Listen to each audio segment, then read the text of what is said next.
It was a tough day for Trump, too. You know, he lost a whole hour of rage posting yesterday. This guy, I don't know what kind of magic cocoon the devil gave him when they made that deal, but somehow he manages to do everything wrong, just rolls right off his shoulder. No, not at all. I think Jimmy Kimmel's terrible. You know what suspended him? His talent. You know what else is really what? Take a look at this guy, his ratings. That's what got Jimmy Kimmel out. He was terrible. And didn't he lose? I saw a report where ABC lost millions of dollars. Picture this for a second. The whole country is caught up in intense political arguments, people going back and forth, tensions high, and then somewhere else you've got one man just casually lining up a putt like it's a quiet Sunday afternoon. That contrast alone had people doing a double take when Donald Trump showed up on a golf course like nothing major was going on. Some people didn't even blink, others just rolled their eyes and kept it moving. But then Jimmy Kimmel saw it differently. He saw comedy gold. To him, it was the perfect setup, and what followed was this sharp late night with jokes that had the whole studio cracking up. And then, Karoline Leavitt stepped in and took it way more seriously than expected, and just like that, this simple golf outing turned into something. Suddenly it wasn't just about golf anymore, it became this whole conversation, and you're left wondering. Boy, he spent all day yesterday with that Saudi prince. He just got a little murdery. It happens. You hang around with the wrong crowd. And then sweet little Karoline had to defend her boss calling a reporter piggy on his plane. What did the president mean when he called a reporter piggy? Look, the president is authentically himself. I think that's why millions of Americans across the country love him and support him, including Erica Kirk, who you saw so beautifully was on stage with the president in an unthinkable moment, in the midst of an unthinkable tragedy, and was leaning on the president for support. Before we go any further, just take a second to subscribe if you're actually enjoying this, because it really does help the channel more than people think. Anyway, what's interesting about today's media world is how quickly things can shift when non-stop political news collides with late-night comedy. Something that starts off as a pretty normal headline can suddenly turn into this huge cultural moment that everyone's arguing about online. And that's exactly what happened here, because when Donald Trump was spotted doing something that, on the surface, looked totally ordinary and not even that dramatic, it somehow set off a chain reaction that made it way bigger than anyone expected. Stop. His granddaughter, Kai, has some kind of a YouTube show, and he took her for a ride during a round of golf, and even there he couldn't stop tooting his own horn. How has it been in the White House so far? It's been great. Having a good time. We're doing a great job. I stopped 7 wars. Yeah. 7. Thank you, everybody. Thank you. Your taxes are coming down. See, everyone's happy, honey. At the exact same time political debates were heating up, critics were going back and forth, and TV analysts were picking apart every little detail they could find. Donald Trump was reportedly out on a golf course, just playing a relaxed round like none of it had anything to do with him. From the outside, it almost felt surreal, like all that political noise had faded into the background, reduced to nothing more than distant chatter while he stayed locked in, focused on his next swing. The result of a decision you made is one of, if not the most important things a president does, but God forbid he just do it normally and respectfully. On Saturday, Trump made history, becoming the first president to attend a dignified transfer while wearing his own merch on his head. He wore a gold Donald Trump brand USA cap. He wore a hat. Baseball players don't even wear baseball caps. During the national anthem, he wears one to this, and here he is checking his diaper to see if it's full. It was, and by the way, in case you're in the market, you know how much our draft... To be fair, seeing Donald Trump out on a golf course isn't exactly shocking at this point. It's a pretty familiar image. His supporters usually brush it off as just a harmless way for him to relax and unwind. Nothing more than that. While critics look at the same moment and read way deeper into it, treating every swing down the fairway like it says something about his priorities. And honestly, that back and forth has been following him for years now, to the point where even a completely ordinary round of golf somehow turns into something people feel the need to pick apart and debate. The guy who keeps saying I have no ratings? Well, that makes 2 of us. They polled more than 1,000 people, and I lead Trump by 16 points. I'm at +3, he's at -13.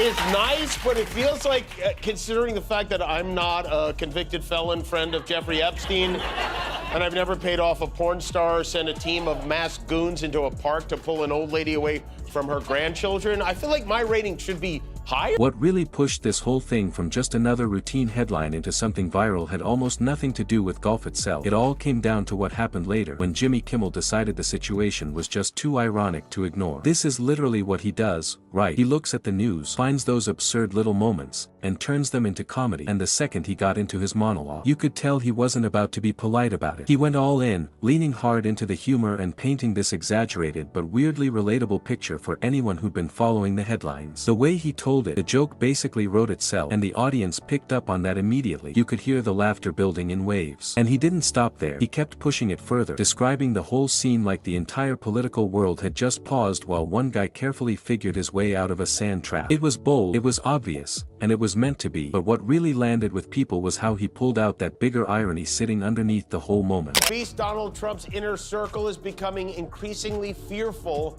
of the impact what he sees on Fox News is having on his decision-making. Trump officials became concerned when Trump asked if he could get a reverse mortgage on the White House in one of those Terry Bradshaw walk-in tubs.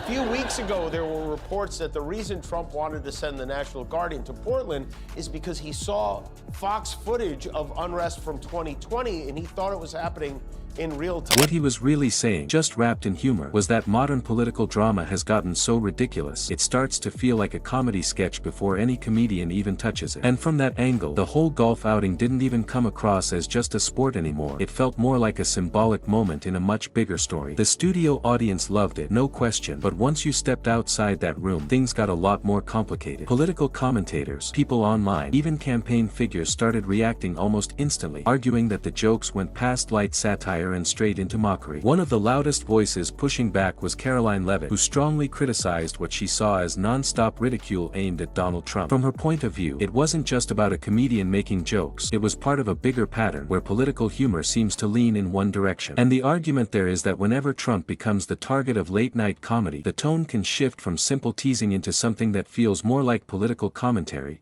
especially when those clips spread everywhere online and start shaping how people see things. Sad. I like sad with an exclamation point. It would make a nice t-shirt with Trump's face on it, wouldn't it? You know what else is sad? That the President of the United States has a lower approval rating than Diddy and diarrhea. That's what's sad. You know, if he's looking, and no one cares very deeply about this sort of thing, if he's looking to improve his approval numbers, I have an idea. Release the Epstein files.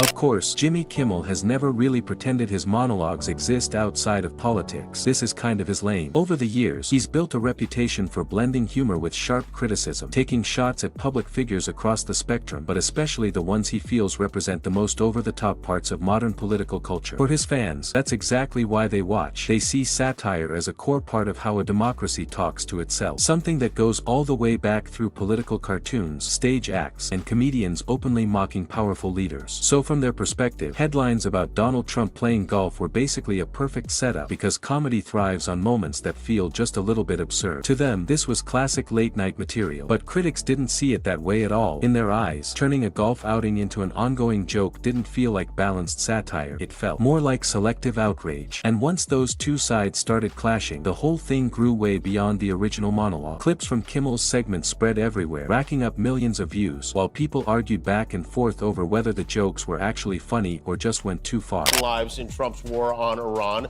and paying respect to troops who sacrificed everything as a result of a decision you made is one of, if not the most important things a president does. But God forbid he just do it normally and respectfully. On Saturday, Trump made history, becoming the first president to attend a dignified transfer while wearing his own merch on his head. He wore a gold Donald Trump brand USA cap.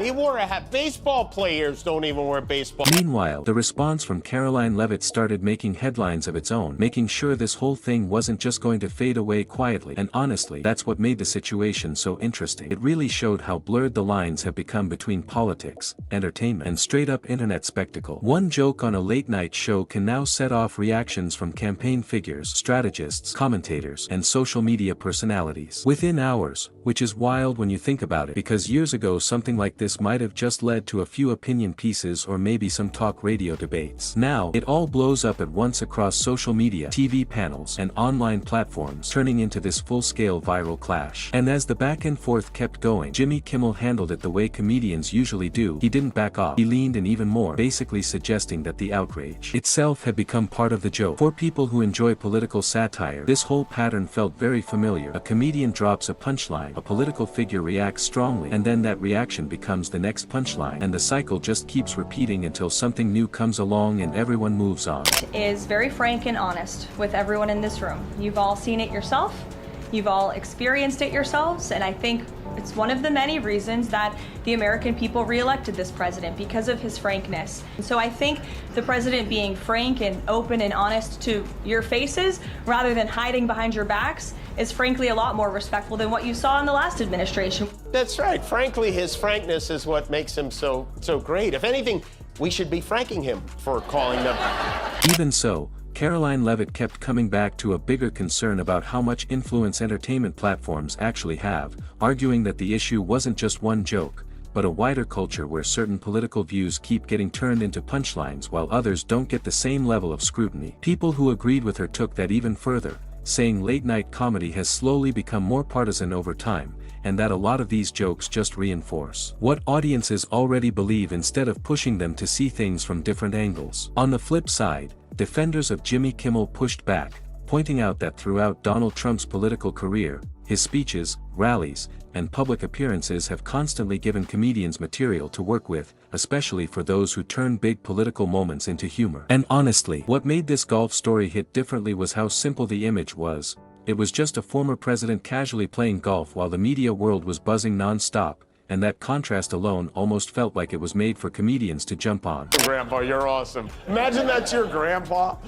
Grandpa, anything you want to say about me? I know you mentioned you're awesome, but Kai had the last laugh because the video she posted him on. For some people, the whole controversy just highlighted this weird reality about modern politics, where even a quiet afternoon on a golf course can turn into a symbolic battleground for competing narratives. Supporters argued it was just a harmless break from the day's pressures, while critics saw it as terrible timing during a heated political moment, and those debates kept people talking long after the original monologue aired. Meanwhile, the internet did its usual thing, turning the story into a storm of memes, edited clips, and sarcastic commentary from every possible angle. Some celebrated the jokes as pure comedy genius, while others used the segment as proof of media bias. Ironically, all the fuss made way more people watch the clip than would have otherwise, and that's the double-edged sword for comedians. Going viral expands your audience and keeps your work circulating, but it also raises the stakes because every joke suddenly has the power to spark a nationwide debate. And Jimmy Kimmel seems totally at ease in that space. His monologues are built on a mix of sarcasm, storytelling, and over-the-top imagery that not only makes people laugh but also gets them talking, and he clearly knows how to ride that line. Which means it should be over just around the time we see his taxes and the rest of the Trump-Epstein files.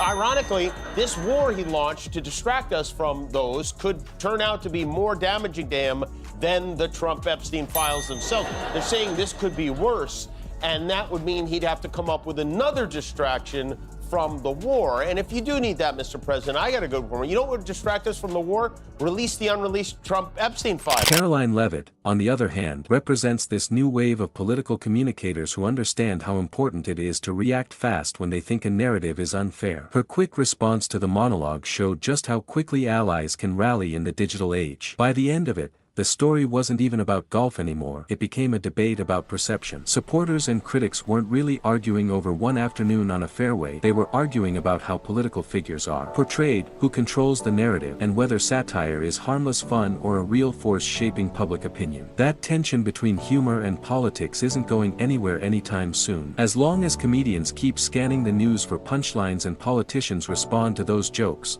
moments like this will keep popping up. Somewhere in the endless flood of headlines, there's probably already another story brewing that could spark the next comedic storm. When it happens, someone will get behind a mic, someone else will fire back and the internet will turn another ordinary moment into a full-blown cultural spectacle, keeping everyone glued to see what happens next. And the crazy part, the aftermath of that monologue ended up showing something even bigger than the joke itself, how a short comedy bit can quietly balloon into a much larger conversation about influence, perception, and who really shapes the story in today's media landscape. He wears one to this, and here he is checking his diaper to see if it's full. It was, and by the way, in